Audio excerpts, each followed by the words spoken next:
Hello and welcome back to another video. Today here again on Forza Horizon 5 to look at yet another actually brand new vehicle added to this game, which is this 2021 Audi RS6 Avant. Just like the previous brand new vehicles, it's available for just 20 points in winter season, same as the Porsche 935 that we looked at last week in autumn season, the Huracan STO in summer season, and it will be the same next week for the Porsche Mission R. I have very much been looking forward to this car being added, and it's nice of Forza listening to me, because you may remember when this RS4 was added, we used it in the DRS, and I wrote this on the back of mine, although, yeah, it was only really a matter of time when these new Audis were added back then, until they added this car's bigger brother. Interestingly, the Audi RS6 is still powered by a huge 4-litre V8 engine, producing 491 horsepower and 800 torques, although there are rumours that when this model comes up for a replacement, either next year or 2025 kind of time, that might be the end of the RS6, or at least the end of it as we know it. I doubt there's going to be an engine as big as a V8 in it going forwards. Although, of course, in the past, we've had even bigger engines in the RS6, my personal favourite being that huge V10 that they somehow crammed in. Anyway, with it also being a big estate car with all-wheel drive as well as having that big engine, it does come with some weight, weighing 2,075 kilos actually. Ooh, that's, yeah, quite a lot. Although, being powerful, as you might expect, it still breaks the 200-mile-per-hour barrier, reaching 201 miles per hour on the motorway downhill here in Forza, despite that massive weight. Here in Forza then, it does also have an overall rating from stock of a 763 class, so potentially we could use this for some A-class Horizon Open later. In terms of upgrades and customizations, there are actually some interesting options on this time round as a new car here in Forza. I'm going to go straight over to aero and appearance because, as you may see here, it has an ABT kit, the RS6R kit, which gives it many carbon fibres, as you might see, with this sort of extended side bits and some of the bits on the front. The kit as a whole I don't actually like. I do quite like the front bumper, but I can't really live with this wing, because, I mean, why has it got all side-bladey things? The worst bit, I think, is not the diffuser, because I quite like this diffuser with the quad exhausts and many carbon fibres, but it's these like side vent things that aren't.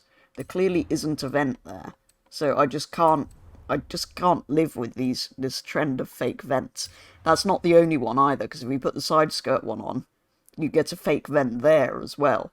Like, I get why they do it, but I just can't live with this fake vent thing, and those side skirts look weird. So as cool as it is to have these options, and I do quite like the front bumper, the mirrors that come with the side skirts, and the diffuser and quad exhausts, I can't live with those fake vents and ridiculous wing.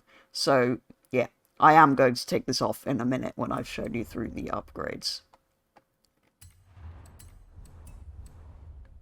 So anyway, that's what the kit as a whole looks like. There are, as you might expect, engine swaps as well. There's a 6.2 V8, 5.2 V10, and a racing inline-6 turbo. There's a rear-wheel drive swap if you want to ruin one of the main benefits of your Audi. We looked at the aero. There's all your usual tyres and options like that, and your usual track width, so we can bring that out to fill the arches a bit more, which kind of goes with the more aggressive kit, I suppose. There's all your usual clutch, transmission, driveline, and diff options here, and brakes, suspension. One of the important upgrades, though, is weight reduction. How light is it if we do that? So it takes it from 2,000 kilos to 1,600. So it's still a heavy car. So yeah, I'm not sure how that's going to go, especially as that appears to put it into S1 class. So this might not work as well in A as I think. We'll have to see if anyone's managed it in a minute. But yeah, at its lightest, it's going to be 1,600 kilos. With the weight reduction there. Obviously, you've got roll cages, and then all your usual engine upgrades, including, just because it's still new, I'm not going to apply it, but you might want to see what that looks like. Make it like a Quattro. So, with the kit now removed, I'm going to quickly show you the manufacturer paint options. There are no painting groups or anything interesting for this car, but it's available in grey, black, blue or red. Rather disappointingly, it's not available in the same green that the RS4 was.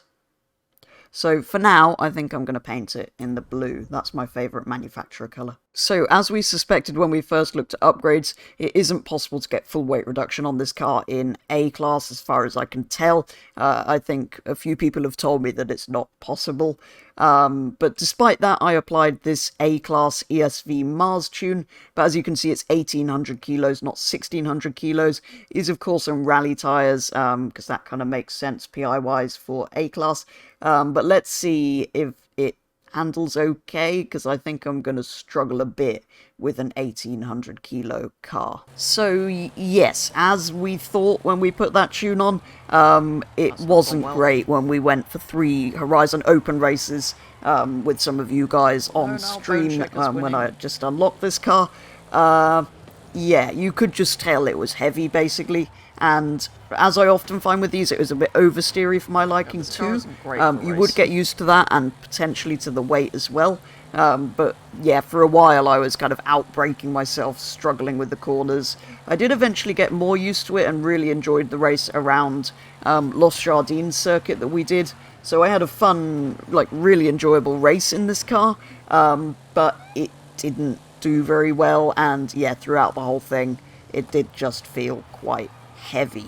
So yes, you can upgrade it to A-Class, but it's still going to be pretty heavy and not very good to use online potentially, which kind of makes sense. As a big heavy estate car, it's not designed for racing, but it would have been fun to have this as an online racer. For example, the Cadillacs that we had recently were decent enough online to actually enjoy, but yeah, I think this is just a little bit too heavy to work in that class, unfortunately, which is a shame because, like I say, I very much like the RS6. So with the A-Class racing being fun, but not terribly successful, I reverted the car back to standard and painted it in the kind of custom purple colour I made a little while ago that I put on a lot of new vehicles, just because I think it's a little bit more interesting than the manufacturer colours that are available.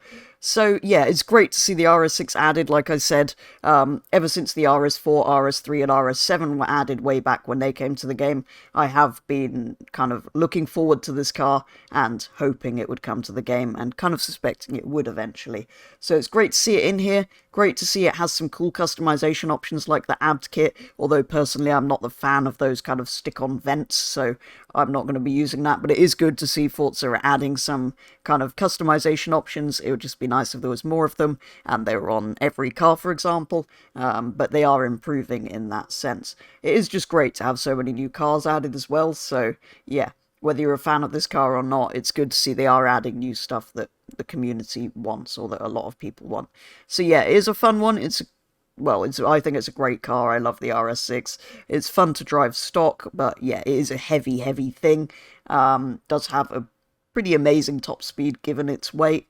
As you might suspect, though, with it not being able to get full weight reduction in A-Class, only being able to get it as light as 1800 kilos means it's not great, to be honest, to use for that kind of thing. But then it's a big estate car, that's not really what it's designed for. It's just kind of a shame because some of the big cars like the Cadillacs and things we've had recently have been decent at that. But anyway, there we go. The RS6 is finally here, the new one here in Forza Horizon 5, so great to see it, even if it isn't great for racing and things like that. And I will very much enjoy driving this now that I've reverted it back to standard. For now, though, for a very first look at the Audi RS6, that is going to be all, and I'll be back same time next week to look at the Porsche Mission R electric racing car, so watch out for that one, and then hopefully we'll have 4 new vehicles again in the overlanding-themed update for the subsequent series. For now, though, thank you very much for watching, and I'll be back with the next video very soon.